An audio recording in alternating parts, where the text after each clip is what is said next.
বিশ্বজুড়ে হু হু করে বাড়ছে রাশিয়ার প্রভাব। নিকট থেকে দূর প্রান্তে ছড়িয়ে পড়ছে চীনের বাণিজ্য ও প্রযুক্তি। সেই ছায়াতেই যেন ক্রমাগত কোণঠাসা হয়ে পড়ছেন মার্কিন প্রেসিডেন্ট ডোনাল্ড ট্রাম্প। একসময়ের সবচেয়ে শক্তিশালী মোড়ল যুক্তরাষ্ট্র এখন আর আগের মতো ভয় জাগাতে পারছে না। আন্তর্জাতিক অঙ্গনে হারানো আধিপত্য ফিরে পেতে ট্রাম্প ভরসা করছেন সামরিক শক্তির উপর। সাম্প্রতিক সময়ে মধ্যপ্রাচ্য ও লাতিন আমেরিকায় যুক্তরাষ্ট্রের সেনা ও উপকূলীয় সাগরে মার্কিন যুদ্ধজাহাজ বহরের উপস্থিতি আগের চেয়ে বৃদ্ধি পেয়েছে। ওয়াশিংটনের নির্দেশে মিলিটারি কার্যক্রমের বিস্তার একাধারে তৈরি করছে নতুন ধরনের আতঙ্ক। কিন্তু কেন এমন মরিয়া হয়ে উঠেছে যুক্তরাষ্ট্র? মধ্যপ্রাচ্যে যুক্তরাষ্ট্রের সামরিক তৎপরতার অনেক বড় একটি অংশ ইরানকে কেন্দ্র করে। ইয়েমেনের বিদ্রোহীদের বিরুদ্ধে একের পর এক বিমান হামলা, পারস্য উপসাগরে মার্কিন নৌবাহিনীর টহল আর সিরিয়া ইরাক সীমান্তে নতুন নতুন ঘাঁটি স্থাপন সবই চলছে ট্রাম্পের নির্দেশে। ওয়াশিংটন বলছে তেহরানের সন্ত্রাসী নেটওয়ার্ক নিয়ন্ত্রণ করতে না পারলে অনিরাপদ হয়ে পড়বে গোটা অঞ্চল। কিন্তু বিশ্লেষকদের ধারণা এর মধ্য দিয়ে আঞ্চলিক শক্তির ভারসাম্য আমেরিকা ও তার মিত্রদের পক্ষেই রাখতে চান ট্রাম্প। সৌদি আরব, ইসরায়েল, সংযুক্ত আরব আমিরাত সহ মধ্যপ্রাচ্যের মিত্রদেরকে ওয়াশিংটন দেখাতে চায় যুক্তরাষ্ট্র এখনও অঞ্চলটির একমাত্র অভিভাবক। লাতিন আমেরিকার পরিস্থিতি মধ্যপ্রাচ্যের চেয়ে অনেকাংশে বেশি সংবেদনশীল।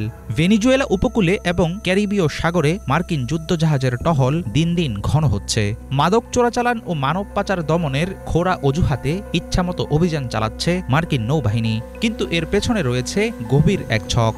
এমন সামরিক পদক্ষেপের মাধ্যমে ভেনিজুয়েলার যুক্তরাষ্ট্র বিরোধী সরকার এবং অন্যান্য বামপন্থী রাষ্ট্রের উপর সরাসরি চাপ সৃষ্টি করাই ওয়াশিংটনের মূল লক্ষ্য। ট্রাম্প বিভিন্ন সময়ে প্রকাশ্যে বলেছেন লাতিন অঞ্চলকে তিনি চীন ও রাশিয়ার অনুপ্রবেশ থেকে মুক্ত রাখতে চান। কূটনৈতিক বিশ্লেষকদের দাবি, এসব সামরিক অভিযান আসলে যুক্তরাষ্ট্রের জন্য নতুন অস্ত্রবাজার তৈরির পথ খুলে দিচ্ছে। কূটনীতির পরিবর্তে ওয়াশিংটনের অস্ত্রনির্ভর পদক্ষেপ সব দিক থেকেই অত্যন্ত ঝুঁকিপূর্ণ। মধ্যপ্রাচ্যে ইরান এর মধ্যে যুক্তরাষ্ট্রকে নিয়মিত সরাসরি হুমকি দিয়ে আসছে। লেবানন ও ইয়েমেনের প্রক্সি গোষ্ঠীগুলোর মাধ্যমে তেহরান বড় কোনো প্রতিশোধ নিতে পারে। একেবারেই উড়িয়ে দেয়া যাচ্ছে না সেই আশঙ্কা। লাতিন আমেরিকার পরিস্থিতিও শান্তিপূর্ণ না। কিউবা, নিকারাগুয়া ও ভেনিজুয়েলায় স্থানীয় জনগণের মধ্যে মার্কিন হস্তক্ষেপের বিরুদ্ধে বাড়ছে তীব্র ক্ষোভ। ফলে ট্রাম্পের আক্রমণাত্মক নীতি সাময়িকভাবে যুক্তরাষ্ট্রকে শক্তিশালী দেখাচ্ছে ঠিকই, কিন্তু এর কারণে একই সাথে তৈরি হচ্ছে দীর্ঘমেয়াদী সংঘাতের ভয়। দ্বিতীয়বার যুক্তরাষ্ট্রের ক্ষমতায় আসার পর আগের চেয়ে আগ্রাসী হয়ে উঠেছেন প্রেসিডেন্ট ট্রাম্প। তার কৌশল এখন পরিষ্কার, তিনি কূটনীতির বদলে শক্তি প্রদর্শনে বিশ্বাস করেন। কিন্তু এই নীতি যুক্তরাষ্ট্রকেই ক্লান্ত করে তুলছে। বিশাল সামরিক ব্যয়, আন্তর্জাতিক অবিশ্বাস এবং বিশ্ব রাজনীতিতে প্রতিদ্বন্দ্বীদের ক্রমবর্ধমান প্রভাব সব মিলিয়ে আগের অভিজাত ভাবমূর্তি টিকিয়ে রাখতে পারছে না আমেরিকা। রাশিয়া চীনের মিত্রতা বৃদ্ধির মুখোমুখি হতে ট্রাম্প বেছে নিচ্ছেন শক্তি প্রয়োগের ভাষা। দুই মেরুতে ভাগ হওয়া বিশ্বে আচমকা ঠান্ডা যুদ্ধ শুরু হলে কতদিন টিকবে আমেরিকা? হাফিজুল ইসলাম, বাংলা ভিশন।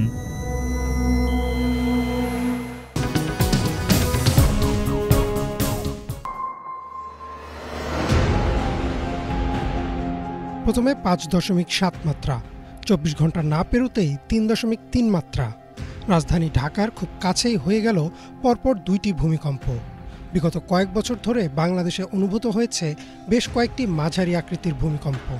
গবেষকরা বলছেন বিশ্বজুড়ে যত ভূমিকম্প হয় তার 80% হয় 3টি অঞ্চলে, যাকে বলা হয় রিং অফ ফায়ার।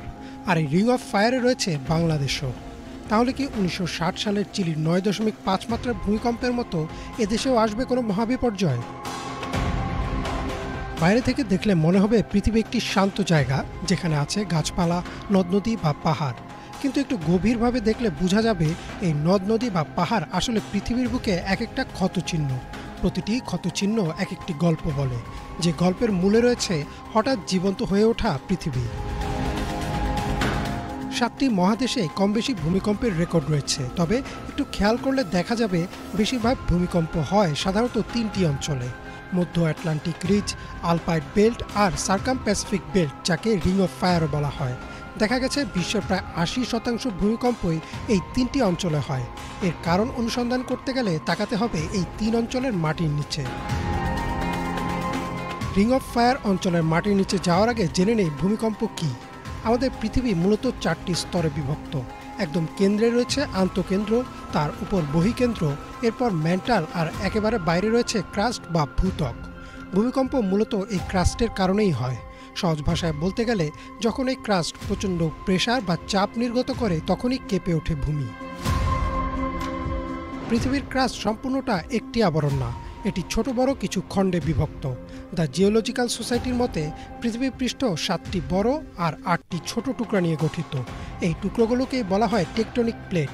এই প্লেটগুলো অর্ধতরল গলিত ম্যাগমার উপর ভাসতে থাকে, অর্থাৎ এরা সবসময় গতিশীল। প্লেটগুলো একে অপরের সাথে মুখোমুখি, বিপরীত, পাশাপাশি বা উপরে নিচে সচল রয়েছে। তাদের এই চলাচলের কারণে তৈরি হয়েছে পাহাড়, সমুদ্র বা নদী। তবে মাঝে মাঝেই দেখা যায় চলার পথে দুইটি প্লেটের কিনারাগুলো আটকে যায়। যেখানে কিনারাগুলো আটকায় তাকে বলা হয় ফল্ট লাইন। কিনারাগুলো আটকে গেলেও প্লেটগুলো চলতে থাকে এবং সেই ফল্ট লাইনে তৈরি হতে থাকে প্রচণ্ড স্ট্রেস বা চাপ। প্রেশার বাড়তে বাড়তে হঠাৎই ফল্ট লাইন ছুটে যায় আর নির্গত হয় প্রচণ্ড শক্তি। এই শক্তি সাইজমিক ওয়েভ বা ভূমিকম্প হিসেবে কাঁপিয়ে দেয় এর আশপাশের অঞ্চল। পৃথিবীর এই 3টি ভূমিকম্প প্রবণ অঞ্চলের মাটির নিচে রয়েছে সবচেয়ে সক্রিয় সব ফল্ট লাইন। দুশ্চিন্তার বিষয় হচ্ছে বাংলাদেশের সিলেট বিভাগের উপর দিয়ে গেছে আলপাইট বেল্ট এর ফল্ট লাইন, যা ডাউকি ফল্ট নামেও পরিচিত। এছাড়া সিলেটের দক্ষিণে রয়েছে সিলেট আসাম ফল্ট। এই ফল্ট লাইনটি বিস্তৃত হয়ে মিলেছে চট্টগ্রাম মায়ানমার ফল্ট লাইনের সাথে, আর ঢাকার খুব কাছ দিয়ে গেছে মধুপুর ফল্ট লাইন। অর্থাৎ আমাদের এই ছোট্ট দেশটির উপরে 4টি ফল্ট লাইন আছে, যার ফলে সাম্প্রতিক বছরগুলোতে বেড়েছে ভূমিকম্প। সাম্প্রতিক সময়ে খুব বড় কোনো ভূমিকম্প না হলেও ছোট ও মাঝারি বেশ কিছু ভূমিকম্প অনুভূত হয়েছে এই ফল্ট লাইনগুলোতে, যার ফলাফল ভালো বা খারাপ যে কোনোটিই হতে পারে। কারণ ছোট ও মাঝারি ভূমিকম্প সাধারণত ফল্ট লাইনে প্রেসার অনেকটাই বের করে দেয়, ফলে বড় ভূমিকম্পের ঝুঁকি কমে আসে। কিন্তু উল্টোটাও হতে পারে, ছোট বা মাঝারি ভূমিকম্প আভাস দেয় হয়তো আসছে বড় কোনো দুর্যোগ। মানব ইতিহাসের সবচাইতে বড় ভূমিকম্প ধরা হয় চিলির 1960 সালের 9.5 মাত্রার ভূমিকম্পকে। এর মতো ভয়াবহ ভূকম্পন মানব ইতিহাসে আর নেই। ইমরান মাহমুদ, বাংলা ভিশন।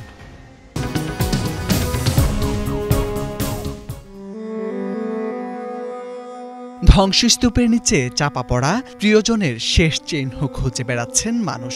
কেউ খুঁজছেন হারানো স্মৃতি, কেউ লুটিয়ে থাকা পোশাক, আবার কেউ শুধু অপেক্ষা করছেন কোনো অলৌকিক বেঁচে ওঠার। বারান্দায় দাঁড়িয়ে আকাশের দিকে চেয়ে আছেন কেউ, চোখে শুধু নিঃশব্দ শোক আর বোবা কান্না।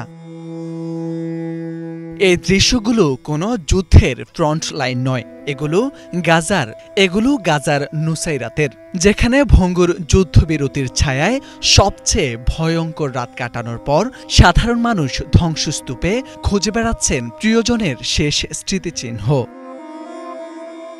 গেল 22 নভেম্বর একদিনের ব্যবধানে ইসরায়েলি বিমান হামলায় প্রাণ হারান অন্তত 24 জন, আহত হয়েছেন আরও 80 জনের বেশি। স্থানীয়রা বলছেন যুদ্ধবিরতির 42 দিনে এত ভয়ঙ্কর রাত তারা দেখেনি।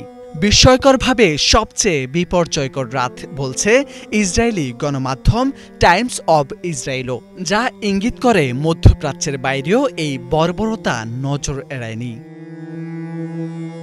ইসরায়েলি সেনাবাহিনী দাবি করছে একজন সশস্ত্র ব্যক্তি দক্ষিণ গাজায় মানবিক রাস্তাটি ব্যবহার করে ইসরায়েলি নিয়ন্ত্রিত এলাকায় ঢুকেছে। তাদের ভাষায় এটা যুদ্ধবিরতির স্পষ্ট লঙ্ঘন। এমন অভিযোগের পরেই নতুন হামলার ঘোষণা দেয় আইডিএফ।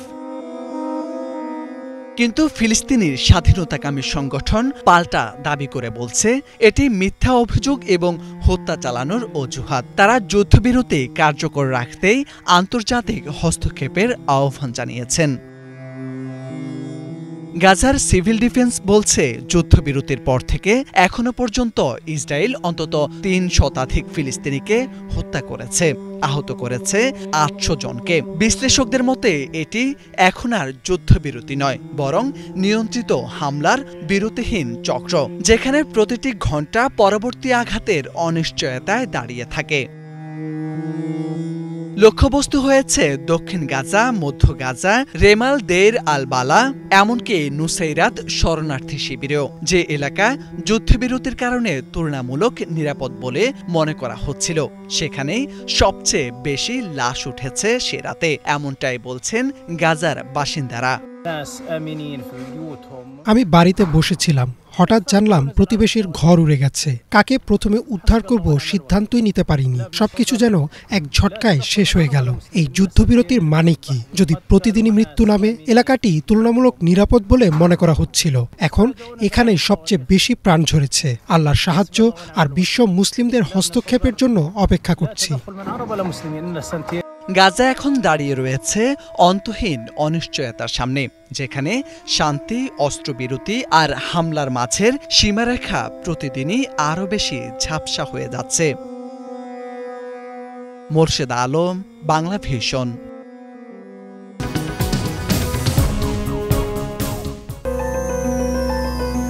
ভারতের পশ্চিমবঙ্গে বাবরি মসজিদ নির্মাণের ঘোষণা দিয়েছেন রাজ্যের ক্ষমতাসীন দল তৃণমূল কংগ্রেসের বিধায়ক হুমায়ুন কবির। মুর্শিদাবাদে আগামী 6 সেপ্টেম্বর বাবরি মসজিদের ভিত্তিপ্রস্তর স্থাপন করবেন তিনি। এ দিনটি নির্ধারিত হয়েছে অযোধ্যার বাবরি মসজিদ ধ্বংসের 33তম বার্ষিকী অনুযায়ী। এই ঘোষণার পর রাজ্য রাজনীতিতে শুরু হয়েছে তীব্র সমালোচনা ও বিতর্ক। ভারতীয় সংবাদ মাধ্যম এনডিটিভি এক প্রতিবেদনে জানায়, হুমায়ুন কবিরের এই মন্তব্যকে তীব্র সমালোচনা করেছে বিজেপি। তাদের মুখপাত্র ইয়াসের জিলানি অভিযোগ করেছেন, ভোটের স্বার্থে সচেতনভাবে সাম্প্রদায়িক উত্তেজনা ছড়ানো হচ্ছে। হুমায়ুন কবির এবং তৃণমূল নেতারা ভোট ব্যাংক বাঁচাতে মানুষকে বিভ্রান্ত করার চেষ্টা করছেন বলেও অভিযোগ করেছেন তিনি। বিধায়ক হুমায়ুন কবিরের মতে মসজিদ নির্মাণে প্রায় 3 বছর সময় লাগবে এবং বিভিন্ন মুসলিম নেতা এই অনুষ্ঠানে অংশ নেবেন। অন্যদিকে কংগ্রেস নেতারা বিতর্ককে অযথা মনে করছেন।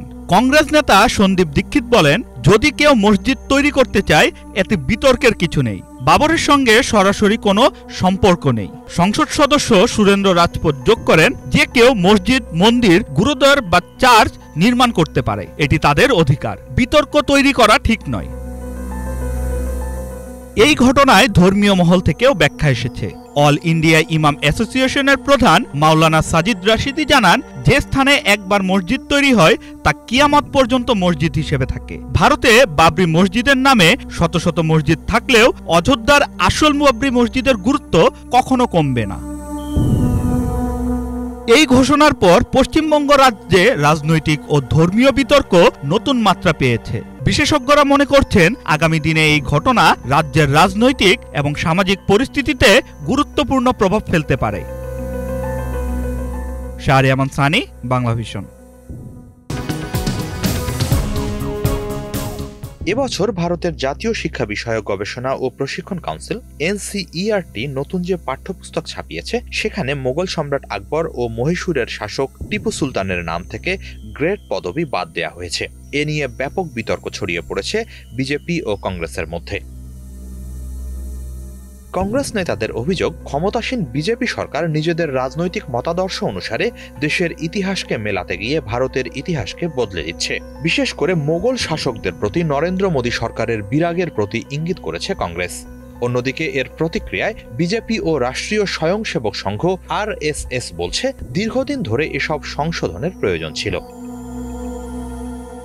নতুন পাঠ্যপুস্তকগুলো ভারত জুড়ে 24,000-এর বেশি মাধ্যমিক স্কুলে এরই মাঝে পৌঁছে গেছে বলে জানিয়েছে ভারতীয় গণমাধ্যম দ্য টেলিগ্রাফ। বিজেপি সরকারের এমন ন্যাক্কারজনক পদক্ষেপের সমালোচনা করে কংগ্রেস পার্টির সংসদ সদস্য ইমরান মাসুদ বলেছেন, আকবর ও টিপু সুলতানরা 700 বছর ধরে ভারত শাসন করেছেন। তাদের পদবি বাদ দিয়ে বা যুক্ত করে নতুন করে কিছুই অর্জন করা যাবে না। ওই দুই শাসকের সময় ভারতের অর্থনৈতিক সমৃদ্ধির কথা উল্লেখ করে মাসুদ বলেন, তাদের শাসন আমলে জিডিপি ছিল 27%। সে সময় ভারতকে সোনার পাখি বলে ডাকা হতো। পাঠ্যপুস্তকে ইতিহাস বদলে দেওয়ার কঠোর সমালোচনা করে কংগ্রেস নেতা কে মুরালীধরন বলেছেন, আকবর ছিলেন সাম্প্রদায়িক সম্প্রীতির রাজা আর টিপু সুলতান ইংরেজদের বিরুদ্ধে লড়াই করেছেন, সে কারণেই জীবন দিতে হয় তাকে। এই দুজনই মহান শাসক ছিলেন। তাদের প্রতি কেন্দ্রীয় সরকারের এই আচরণ একেবারেই অন্যায্য। উত্তরাখণ্ড কংগ্রেসের প্রবীণ নেতা হরিশ রাওয়াত দ্য টেলিগ্রাফকে বলেন, পাঠ্যপুস্তকে দুই শাসকের নাম থেকে গ্রেড বাদ দেওয়া বৃহত্তর পরিকল্পনার অংশ। খেয়াল রাখতে হবে বিজেপি আর কি বাদ দেয়। সুযোগ পেলে তারা আরও অনেক কিছুই বাদ দেবে। তবে এসব অভিযোগ আমলে নিচ্ছে না উগ্র হিন্দুত্ববাদী আরএসএস। তাদের নেতা সুনীল আম্বেকরের মতে, ইতিহাসের পাঠ্যপুস্তকে অনেক ইতিবাচক পরিবর্তন আনা হয়েছে। আকবর ও টিপু সুলতানের পদবি বাদ দেওয়া হয়েছে, তাদের বাদ দেওয়া হয়নি। টেলিগ্রাফের প্রতিবেদনে বলা হয়েছে, সাম্প্রতিক বছরগুলোতে ভারতে পাঠ্যপুস্তক থেকে মোগল আমল, স্বাধীনতা সংগ্রাম, সাম্প্রদায়িক বিভাজনের ইতিহাস এবং বৈজ্ঞানিক ইতিহাস সহ বিভিন্ন বিষয়ে বারবার বদলানো হচ্ছে। পাঠ্যপুস্তক থেকে 2002 সালে গুজরাটের সাম্প্রদায়িক দাঙ্গা এবং 1992 সালে বাবরি মসজিদ ভাঙার ইতিহাস গায়েব করে দেয়া হয়েছে। শুধু তাই নয়, পাঠ্যপুস্তক থেকে মহাত্মা গান্ধী হত্যাকাণ্ড, আদিবাসী বিদ্রোহ, দলিত ও মুসলিম সাহিত্যের পাশাপাশি ডারউইনের বিবর্তন তত্ত্ব সম্পর্কিত তথ্য বাদ দেওয়ায় বর্তমান পাঠ্যপুস্তক ও শিক্ষার মান নিয়ে প্রশ্ন তুলছে সমালোচকরা। হিজল জোবায়ের, বাংলা ভিশন।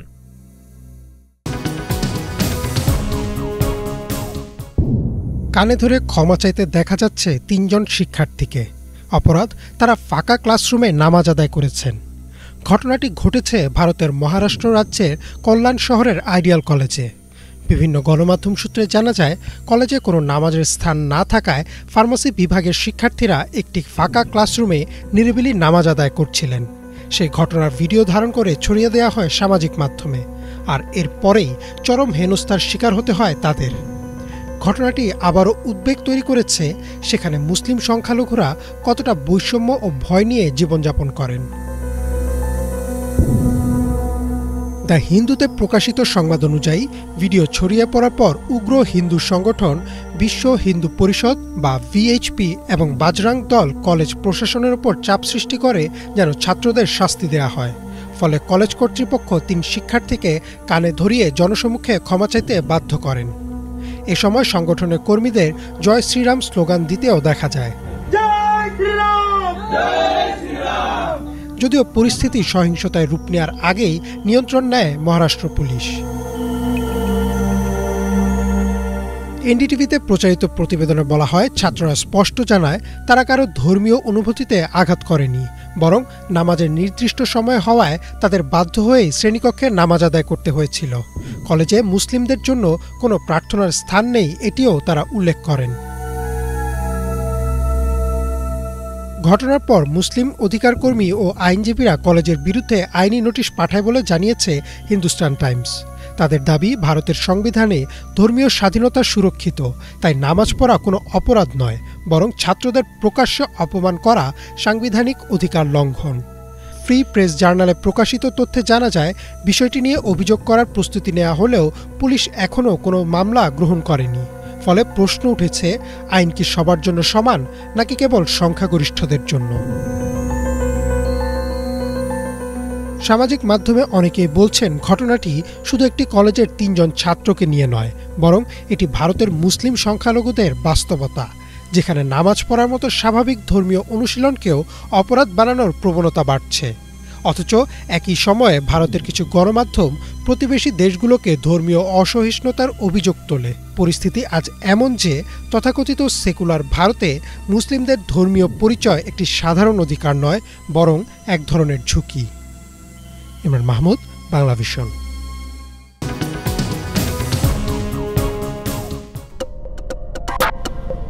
পাকিস্তান তেহরিকি ইনসাফ পিটিআই এর প্রতিষ্ঠাতা ও দেশটির সাবেক প্রধানমন্ত্রী ইমরান খানের মৃত্যু ঘিরে ছড়িয়ে পড়া সব গুঞ্জনকে অস্বীকার করেছে পাকিস্তান সরকার। বিভিন্ন সামাজিক মাধ্যমে তাকে অন্যত্র সরিয়ে নেওয়া হয়েছে কিংবা তিনি কারাগারে মারা গেছেন এমন দাবি ভাইরাল হওয়ার পর রাওয়ালপিন্ডির আদিয়ালা কারা প্রশাসন স্পষ্ট জানিয়েছে, ইমরান খান সুস্থ আছেন এবং আদিয়ালা কারাগারেই আছেন।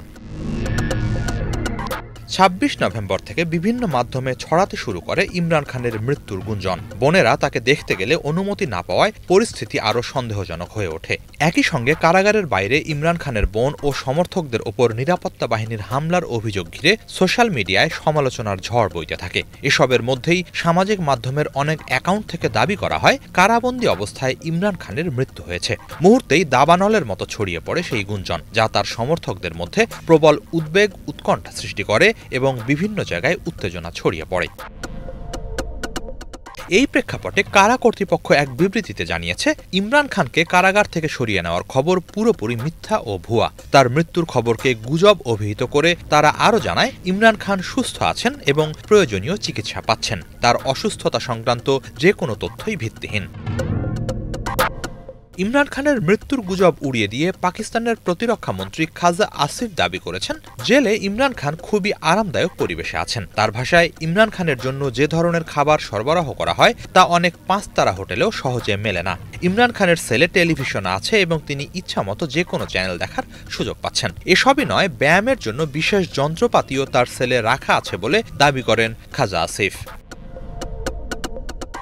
নিজের অতীত কারাবাসের সঙ্গে তুলনা করতে গিয়ে আসিফ বলেন, তিনি ও তার সহবন্দীরা ঠান্ডা মেঝেতে শুয়ে থেকেছেন, কারাগারের সাধারণ খাবার খেয়েছেন এবং শীতের দিনে 2টো কম্বল গায়ে দিয়ে দিন কাটিয়েছেন। তার সেল থেকে গিজারও খুলে নেওয়া হয়েছিল বলে দাবি করেন তিনি। বিপরীতে ইমরান খান ডাবল বেড ও মখমলের গদি সহ বিভিন্ন সুবিধা পাচ্ছেন বলেন খাজা আসিফ। 2018 সালের নির্বাচনে 270 আসনের মধ্যে 115টি পেয়ে পাকিস্তানের বৃহত্তম রাজনৈতিক শক্তি হিসেবে উত্থান হয় ইমরান খানের পিটিআই-এর। এরপর প্রধানমন্ত্রী হন ইমরান খান। তবে 2022 সালে অনাস্থা প্রস্তাবে প্রধানমন্ত্রিত্ব হারান তিনি। এরপর রাষ্ট্রীয় নথি ফাঁস থেকে শুরু করে দুর্নীতি এবং সেনাবাহিনীর সদর দপ্তরে হামলায় সংশ্লিষ্টতা সহ বিভিন্ন স্পর্শকাতর অভিযোগ আনা হয় তার বিরুদ্ধে। 2023 সালে তাকে গ্রেপ্তার করা হয়। পরে একবার মুক্তি মিললেও কিছুদিন পরই আবার আটক করা হয় তাকে। 2023 সালের আগস্ট থেকে কারাবন্দী অবস্থাতেই আছেন ইমরান খান। হিজল জোবায়ের, বাংলা ভিশন।